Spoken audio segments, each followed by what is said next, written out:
আয়োজিত আজকের এই মহতী মাহফিল মহান আল্লাহ তাবারক ওয়া তাআলা আমরারে আজকে এই মহতী মুবারক মাহফিল উপস্থিত হওয়ার তৌফিক দান করছেন। আমরা আল্লাহ তাবারক ওয়া তাআলা এই নেক মজলিসে উপস্থিত হইতে পারিয়া মহান রব্বুল আলামিনের দরবার একবার সবে মন উজাড় করিয়া দিল পরিষ্কার করিয়া একবার আল্লাহ তাবারক ওয়া তাআলা শুকরিয়া আদায় করি সবে একবার হোক আলহামদুলিল্লাহ। হাজিরিন, আজকের এই মহৎ মাহফিল আমরা যারা উপস্থিত হয়েছি, আমরা কোরআন হাদিসের মজলিসে উপস্থিত হয়েছি।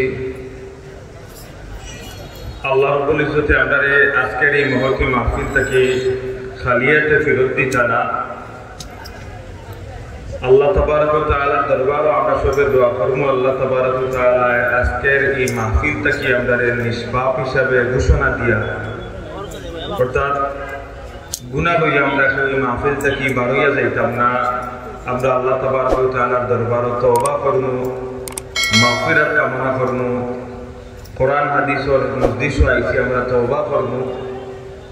আল্লাহ তাবারক ওয়া তাআলা আমরা তওবারে কবুল করিয়া আমাদের নিষ্পাপ হিসাবে ঘোষণা দিয়া এই মাহফিল থেকে বিদায় দেব। কাশবুক আল্লাহুম্মা আমিন।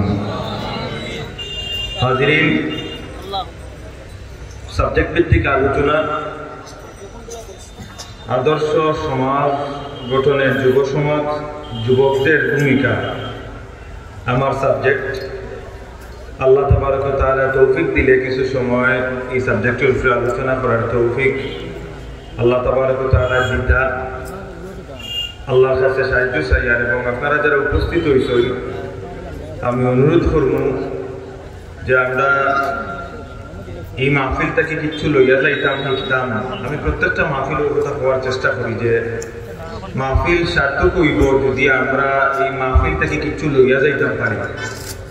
যদি এই মাহফিল হইয়া কিছু আমল করার চেষ্টা করি, এই মাহফিল থেকে আমরা কোরআন হাদিসের এই বাণী ফল নিজে শিখি এবং অন্যর কাছে এগুলো ফরওয়ার্ড করি, যদি নিজে আমল করতাম পারি, নিজের জিন্দগির পরিবর্তন আনতাম পারি, তাইলে এই মাহফিলের সার্থক হইব। ঠিক না হিসাব? তো আমরা এই মাহফিলে যারা উপস্থিত হয়েছি, হিকার মেন্টালিটি রাখবা। কারণ যারা হিকার মেন্টালিটি লইয়া মাহফিল হলো আয়, কোরআন হাদিসের মজলিসও আয়, তারা মর্যাদা আল্লাহ তাবারক ওয়া তাআলার দরবারে অনেক বেশি। সুবহানাল্লাহ কইতা নেন। যারা কোরআন হাদিস শিখতো, আজকের এই মাহফিলে যারা উপস্থিত হয়েছেন, যে এই মাহফিল থেকে আমি কোরআন হাদিসের আলোচনা হবো, নিজে আমল করবো। রাসূল পাক সাল্লাল্লাহু আলাইহি ওয়াসাল্লাম ফরমায়েন যে এরা যখন তার গন্তব্যস্থান থেকে কোরআন হাদিস ইলম অর্জন করবার লাগি, মাসলা মাসাইল শিখবার লাগি, তার জীবন আমল করবার লাগি, তার গন্তব্যস্থান থেকে যখন হে বাইর হয় আর নিয়ত থাকে তার যে হে শিখতো, হে আমল করতো, এই ব্যক্তি তার ঘর থেকে 12 দিন পরে ফেরেশতা বলে তারে ভাড়া দিয়া মাহফিল পর্যন্ত আনান। সুবহানাল্লাহ। এবং পাশাপাশি এই মানুষেরা এরা যখন কদম ফালায়, তার কদম মাটিত লাগবার আগে ফেরেশতা বলে নূরের পর্দা বিছাইয়া দেন। আল্লাহর বান্দায় ফেরেশতা বলে নূরের পর্দার মাঝে কদম ফালায় এবং পরবর্তী কদম যখন ফালায়, পরবর্তী কদমও ফেরেশতা বলে নূরের পর্দা বিছাইয়া দেন, নূরের পর্দার মাঝে কদম ফালায়। গন্তব্যস্থান থেকে বারইয়া মাহফিল পর্যন্ত বা শিক্ষণীয় স্থান পর্যন্ত আবার আগ পর্যন্ত ফেরেশতা বলে ঠিক তেমনি ভাবে নূরের পর্দার মাঝে তার বিচরণ করাইয়া তার মাহফিল পর্যন্ত আনান। সুবহানাল্লাহ। এবং এই জায়গা শেষ নাই, আপনারা যখন বাড়ি ফিরবা, যদি নিয়ত করতে পারেন যে আজকের এই মাহফিল থেকে শিখিয়া যাইব, তাইলে আপনারা মর্যাদা এইভাবে হইব, বাড়ি পর্যন্ত ফেরেশতা বলে ভাড়া দিয়ে আপনারা বিদায় দিবা এবং ফেরেশতা বলে নূরের পর্দার মাঝে আপনার কদম পড়ব, আপনি ফেরেশতা বলে নূরের পর্দার মাঝে হাঁটি হাঁটি বাড়ি পর্যন্ত যাইবা। সুবহানাল্লাহ। হাজিরিন, আদর্শ সমাজ গঠনে যুব সমাজের ভূমিকা অত্যন্ত ব্যাপক একটা সাবজেক্ট, অনেক বড় সাবজেক্ট, যেটা অল্প সময়ে সব দিক আলোচনা করিয়া শেষ করা সম্ভব নয়। এই সময়ের ভিতরে যথাসম্ভব যতক্ষণ সম্ভব আমি আলোচনা করার চেষ্টা করব। রাসূল পাক সাল্লাল্লাহু আলাইহি ওয়াসাল্লামে ফরমায়েন, মানুষের জীবনে তিন ভাগে ভাগ রয়েছে। একজন মানুষে আল্লাহ তাবারক ওয়া তাআলা এই পৃথিবী প্রেরণ করার পরে, অর্থাৎ তার মার পেট থেকে এই পৃথিবীর তার জন্মগ্রহণ হওয়ার পর থেকে তার মৃত্যু পর্যন্ত, যারা আমরা শৈশবকাল, যৌবনকাল এবং বৃদ্ধকাল, অর্থাৎ প্রাপ্ত বয়স্ক হইয়া যারা আমরা পৃথিবীর থেকে বিদায় দেই, আল্লাহ তাআলার হুকুম কিছু মানুষিলা শৈশবকাল ও মৃত্যুবরণ করে। কিছু মানুষ তার আজল যখন ফুরাই যায় হে যৌবনকাল ও মৃত্যুবরণ করে। আবার কিছু মানুষ আল্লাহ তাবারক ওয়া তাআলা তার পরিপূর্ণ হায়াত দেয় হে বৃদ্ধকাল উপভোগ করিয়া মরে। ঠিক না নিজাম? তো এই জীবনে তিন ভাগে প্রধানত ভাগ করো। একটা হইল শৈশবকাল, একটা হইল যৌবনকাল এবং আরেকটা হইল মানুষের বৃদ্ধকাল। কোরআনে পাক আল্লাহ তাবারক ওয়া তাআলা ফরমায়, আল্লাহুল্লাযী খালাকাকুম মিন দু'ফিন সুম্মা জাআলা মিন বাদি দু'ফিন কুওয়াতান সুম্মা জাআলা মিন বাদি কুওয়াতিন দু'ফান ওয়া শাইবা। কোরআনে পাক আল্লাহ তাবারক ওয়া তাআলা মানুষ সম্পর্কে বলেন, যারা প্রাপ্তবয়স্ক হইয়া বৃদ্ধকাল পর্যন্ত উপভোগ করিয়া এই পৃথিবীর থেকে বিদায় নেয়। আল্লাহ তাবারক ওয়া তাআলা এই আয়াতে কারিমা বলেন যে আমি মানুষ সৃষ্টি করছি, তারারে যখন সৃষ্টি করি পৃথিবীর তারার আগমন যখন হয় তখন সময় তারা খুবই দুর্বল অবস্থায় পৃথিবীর আগমন করে। কিতা অবস্থায় আগমন করে? খুব দুর্বল অবস্থায় পৃথিবীর আগমন করে। মিন দুরফিন সুম্মা জাআলা মিন বাদি কুওয়াতিন দুরফান, এর পরবর্তী অবস্থা তার হয় যে তার এই দুর্বল অবস্থা থেকে আস্তে আস্তে একটা সবল অবস্থা যায়। যেরকম সুবহানাল্লাহ। আর এর পরের অবস্থা আবার হয় যে এই সবল অবস্থার থেকে আবার এই ব্যক্তি আবার একটা দুর্বল অবস্থার যায় এবং পরবর্তীতে বিদায় নেয়। সুবহানাল্লাহ বইটা নেন। তাইলে রাসূল পাক সাল্লাল্লাহু আলাইহি ওয়াসাল্লাম ফরমাইছেন শৈশবকাল, যৌবনকাল এবং বৃদ্ধকাল। কোরআনে পাকের আয়াত ঠিক তেমনি ভাবে সমান। দুর্বলতম অবস্থায় আমরা আগমন করি, এরপরে আমরা সবল অবস্থা যাই, আবার দুর্বল হই এবং তারপরে আমরা কিতা করি? বিদায় নেই। হাজিরিন, এই যৌবনের সময়টা অত্যন্ত গুরুত্বপূর্ণ। রাসূল পাক সাল্লাল্লাহু আলাইহি ওয়াসাল্লাম ফরমায়েন, কিয়ামতের ময়দানে আল্লাহ তাবারক ওয়া তাআলা দয়া করিয়া কিছু মানুষদের আরশের ছায়ার নিচে জায়গা দিবা।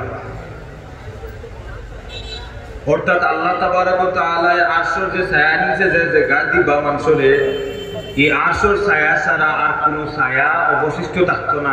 একমাত্র ছায়াস্থল হইল আরশের ছায়া। সেই আরশের ছায়ার নিচে কিছু মানুষরে আল্লাহ তাবারক ওয়া তাআলা জায়গা দিবা। এর মাঝে অন্যতম এক গুরু হইলা যে যারা যৌবনকাল আল্লাহর রাস্তায় খাটাইতে পারছে, তার যৌবনকাল কোরআন হাদিস অনুযায়ী খাটাইতে পারছে, তারা কিয়ামতের ময়দানে আল্লাহ তাআলার আরশের ছায়ার নিচে তারা জায়গা লাভ করবে। যেরকম সুবহানাল্লাহ। হাজিরিন, রাসূল পাক সাল্লাল্লাহু আলাইহি ওয়াসাল্লাম আবার যুবক সম্পর্কে অন্য হাদিসও বলেন, কয়েকটা মুহূর্তের কথা বলেন জীবনের। এর মাঝে অন্যতম একটা গুরুত্বপূর্ণ মুহূর্ত, বেশ কথা আছে এর মাঝে একটা অন্যতম গুরুত্বপূর্ণ কথা হইল যে কিছু সময় আড়াইবার আগে এই সময়টারে, এই মুহূর্তটারে গনিমত হিসাবে তোমরা এটারে সামো লাগাও। এটারে অতি গুরুত্ব দিয়া তোমরা জীবনও এই সময়টারে তোমরা সামো লাগাও। অগণিত কথার মাঝে গুরুত্বপূর্ণ কয়েকটা কথার মাঝে এক দুইটা পয়েন্ট হইল। একটা হইল যে রাসূল পাক সাল্লাল্লাহু আলাইহি ওয়াসাল্লাম ফরমাইশ হইল, তোমরা যখন অবসর থাকো, ব্যস্ত হওয়ার আগেই তোমরা অবসর সময়টারে তোমরা কামো লাগাও। কারণ যখন ব্যস্ত হইবা তখন সময়ে তোমরা ফস্তাইতে হইবা, তোমরা এই অবসর সময়টারে মিস করবা এবং তখন সময় তোমরা উপলব্ধি করতে পারবা যে এই অবসর সময়টা কতক্ষণ দামি আছে। ব্যস্ততার কারণে অবসর সময়টারে তোমরা পস্তাইবা এবং এই দামি সময়টারে তোমরা তখন সময় উপলব্ধি করতে পারবা। ঠিক তেমনি ভাবে রাসূল পাক সাল্লাল্লাহু আলাইহি ওয়াসাল্লাম আরো কইল যে তোমরা যারা যুবক আছো, তোমরা যৌবন থাকতে তোমরা এই সময়টারে কামে লাগাও, কারণ এই যৌবন তোমাদের কাছে সব সময় থাকতো না। বৃদ্ধ কাল আইবার আগে, তোমরা বয়স বাড়বার আগে তোমরা যৌবন কালটারে তোমরা কামে লাগাও, যৌবনটারে তোমরা গুরুত্ব দাও এবং গনিমত মনে করিয়া এই সময়টারে তোমরা আল্লাহ তাআলার রেজামন্দি হাসিলে তোমরা গুরুত্ব দিয়া তোমরা বাস্তবায়ন করো।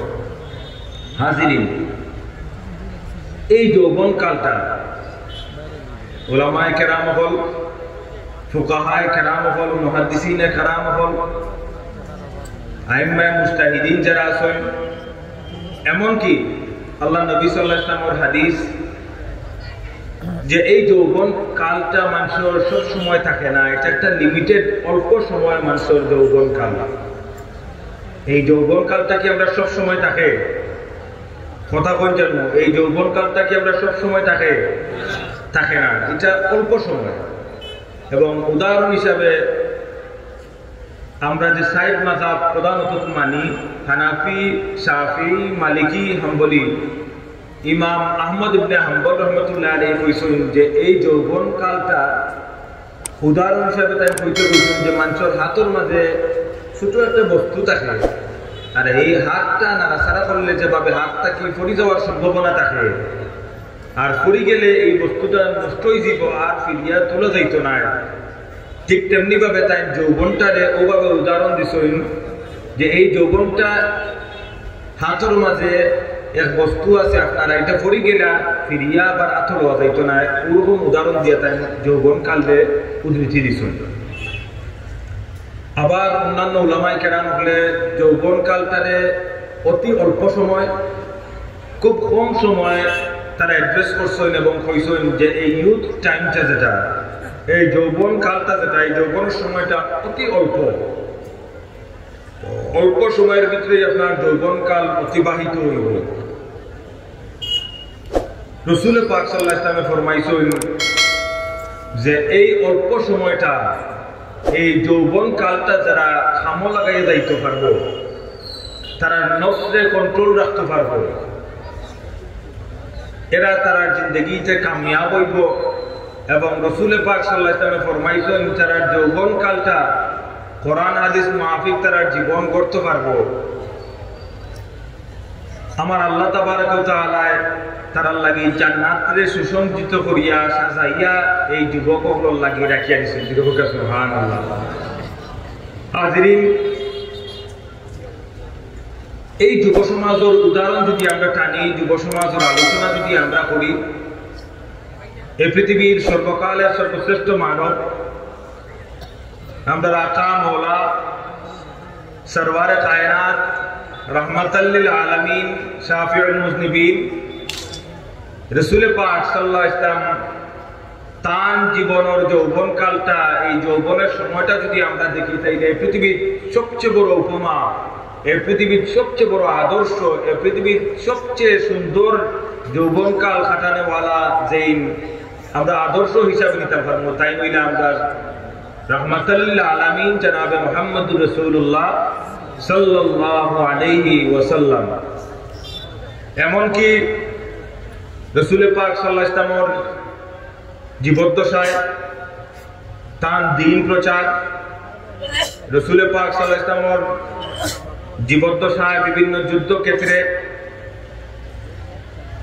এমনকি ইসলামের গুরুত্বপূর্ণ প্রত্যেকটা ক্ষেত্রে যুবকগুলোর ভূমিকা অপরিসীম এবং যুবকগুলোর ভূমিকায় ইসলামের নানান যুদ্ধ বিজয় অর্জন। রাসূল পাক সাল্লাল্লাহু আলাইহি ওয়াসাল্লামের জীবনের শুরু থেকে নবুয়ত প্রাপ্তি থেকে লইয়া শেষ পর্যন্ত প্রত্যেকটা জায়গা, প্রত্যেকটা সময়ে গুরুত্বপূর্ণ ভূমিকা এবং সহযোগিতা যারা করছেন তারা হইলা আল্লাহ নবী সাল্লাল্লাহু আলাইহি ওয়াসাল্লামের সাহাবায়ে কেরাম। এবং এই সাহাবায়ে কেরামগুলোর মাঝে বেশিরভাগ অংশ যারা গুরুত্বপূর্ণ ভূমিকা রাখছেন তারা যুবক বলা। উদাহরণ হিসাবে যদি আমরা নাম টানি, তাইলে আমরা রাসূল পাক সাল্লাল্লাহু আলাইহি ওয়াসাল্লামের খুলাফায়ে রাশিদিন সিদ্দিক আকবর হযরত আবু বকর সিদ্দিক রাদিয়াল্লাহু তাআলা আনহু, হযরত উমর ফারুক রাদিয়াল্লাহু তাআলা আনহু, হযরত উসমান জিন্নুরাইন রাদিয়াল্লাহু তাআলা আনহু, শেরে খুদা হযরত আলী রাদিয়াল্লাহু তাআলা আনহু সহ এই খুলাফায়ে রাশিদিন এবং রাসূল পাক সাল্লাল্লাহু আলাইহি ওয়াসাল্লামের সাহাবায়ে কেরাম উপর যারা তারা যৌবনকাল এই যুবক অবস্থায় রাসূল পাক সাল্লাল্লাহু আলাইহি ওয়াসাল্লামের সহযোগিতা করতেন এবং দ্বীন প্রতিষ্ঠার তার অবদান অনস্বীকার্য, যেটা আমরা সারা জীবন শুকরিয়া আদায় করলেও শেষ করা সম্ভব নয়। হযরত সাদ বিন আবি ওয়াক্কাস রাদিয়াল্লাহু তাআলা আনহু, হযরত মুআজ রাদিয়াল্লাহু তাআলা আনহু সহ অগণিত সাহাবায়ে কেরাম এবং যুদ্ধ ক্ষেত্রে যে সমস্ত সাহাবায়ে কেরাম হলে যুবক অবস্থায় সবচেয়ে বেশি অগ্রণী ভূমিকা রাখেন, তার মধ্যে অন্যতম হযরত খালিদ সাইফুল্লাহ, হযরত খালিদ বিন ওয়ালিদ রাদিয়াল্লাহু তাআলা আনহু, জানরে আল্লাহর তরবারি হিসাবে উপাধি দেওয়া হয়েছিল। রাসূল পাক সাল্লাল্লাহু আলাইহি ওয়াসাল্লাম কইছেন যে এন খালিদ সাইফুল্লাহ তাই আল্লাহর তরবারি, জোরে হোক সুবহানাল্লাহ।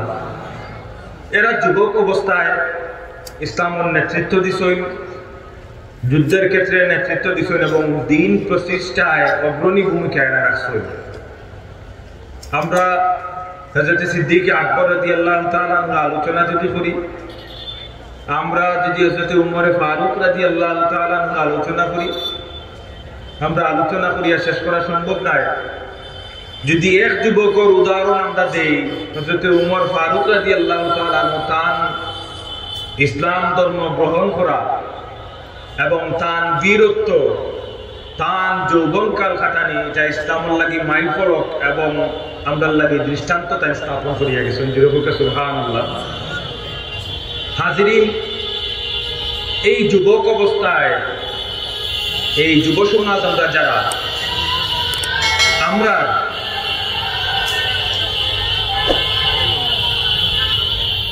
এই যৌবনকালটা আমরা কিভাবে অতিবাহিত করতাম, এই যৌবনকালটারে আমরা কিভাবে কাটাইতাম, রাসূল পাক সাল্লাল্লাহু আলাইহি ওয়াসাল্লামের এই শিক্ষা আমরা দিয়া গেছেন। কোরআনে পাক এই যৌবনকাল আমরা কাটানির নানান উপমা, নানান দৃষ্টান্ত আমরা কইয়া গেছেন এবং রাসূল পাক সাল্লাল্লাহু আলাইহি ওয়াসাল্লামের তান হাদিসে মুবারক যৌবনকাল সম্পর্কিত অত্যন্ত গুরুত্বপূর্ণ নির্দেশনা, উপদেশ তান সাহাবায়ে কেরামকে দিয়া গেছেন এবং কিয়ামত পর্যন্ত যারা আগমন করবা প্রত্যেকের প্রতি নির্দেশনা এই যৌবনকালটা আমরা সাজাইতাম। এই যৌবনকাল যদি আমরা সুন্দরভাবে সাজাইতাম পারি, তাইলে আমার জীবন কামিয়াব হইব আর আমার বৃদ্ধকাল আমি আল্লাহর রাস্তায় কাটাইতাম পারবো। আমার মৃত্যু পর্যন্ত আমার জীবনটা সুন্দরভাবে সুসজ্জিত হইয়া আমি পৃথিবীর থেকে বিদায় নিতে পারবো। হাজিরিন, আজকের এই যুব সমাজ, এই মাহফিলে যারা উপস্থিত হয়েছেন, অনেকাংশেই বেশিরভাগ যুব সমাজ উপস্থিত হয়েছেন। এই যুব সমাজের করণীয়, এই যুব সমাজ আজকে কোন দিকে ধাবিত, এই যুব সমাজ কিভাবে ধ্বংস, আজকে যুব সমাজকে কেন্দ্র করিয়া, যুব সমাজের টার্গেট করিয়া ইহুদি নাসারা তাকে নিয়া যত ইসলাম বিরোধী চক্র আছে, যারা ইসলামকে টার্গেট করিয়া ইসলামের দুশ্মনের চিন্তাধারা করেন, এরা যত প্রক্রিয়া আছে, যত চিন্তা চেতনা আছে, এর মাঝে অধিকাংশ তারা চিন্তা চেতনা এবং তারা টার্গেট সরলমনা মুসলমান হকলর যুব সমাজ যারা আছে, এই যুব সমাজকে যদি ধ্বংস করিয়া দেওয়া যায়, তাইলে মুসলমান হকলর বৃদ্ধ দুর্বল হইব, সমাজ নষ্ট হইব এবং এই সমাজটা কি দিনদারি, কোরআন হাদিস এবং বিশেষ করে দিনের আলো জ্বলত না, দিনের আলো নিব্য এবং সমাজকে নষ্ট করার অন্যতম পায়তার হইল যুব সমাজকে নষ্ট করিলাম। হাজিরিন, আজকের আমরা যুব সমাজ মাদক, আজকের আমরা যুব সমাজ জিনা, বেবিচার, আজকের আমরা যুব সমাজ ও অপসংস্কৃতি। আজকের আমরা যুব সমাজ ও সমাজ সাজানির কথা আমরা যদি কই, নানান গুরুত্বপূর্ণ জায়গা আমরা যুব সমাজে যে ভূমিকা রাখার কথা, তার যেভাবে স্ট্যান্ড হইয়া দাঁড়ানির কথা, সীসাডালা প্রাচীরের মতো বুনিয়ান মারসুস হইয়া যেভাবে শক্ত হইয়া সীসাডালা প্রাচীরের মতো যেভাবে দাঁড়ানির কথা, ভূমিকা রাখার কথা, আমরা যুব সমাজে সেই ভূমিকা রাখতে পারেন না বিদায় আজকে আমরা সমাজ অনেকটাই পিছিয়ে পড়ছে। ঠিক না নিসা বাবা? হাজিরিন, এই যুব সমাজে মাদক, এই যুব সমাজে জিনার থাকি, বেবিচার থাকি, অপসংস্কৃতির থাকি, মন্দ কাজ থাকি সরানোর সবচেয়ে বড় হাতিয়ার হইল এই যুব সমাজ আল্লাহর নবীর সুন্নতে তার জীবন রঙিন করব। হে কোরআনের রঙে রঙিন হইব, আল্লাহর রঙে রঙিন হইব এবং তার জীবনকে সাজাইব। যদি তার যৌবনকাল হে সাজাইতে পারে, যে তার রঙে সমাজ রঙব, তার রঙে যুব সমাজ রঙব, তার রঙে আলোক এলাকা জমব, এলাকা রঙিন হইব এবং তার কারণে এই দেশ জাতি, পুরো জাতি তার কারণে উপকৃত হইব। সুবহানাল্লাহ। হাজিরিন, এই যুব সমাজের অনেক দায়িত্ব, কর্তব্য। আল্লাহর ওলি হলে পৃথিবীতে আগমন করছিল। আমরা যদি সাহাবায়ে কেরাম থেকে লইয়া আল্লাহর ওলি হলোর জীবনী আমরা দেখি, অধিকাংশ আউলিয়ায়ে কেরাম তারা যৌবনকাল তারা কিভাবে কাটাইছিল এবং তারা যৌবনকালও কিভাবে আল্লাহর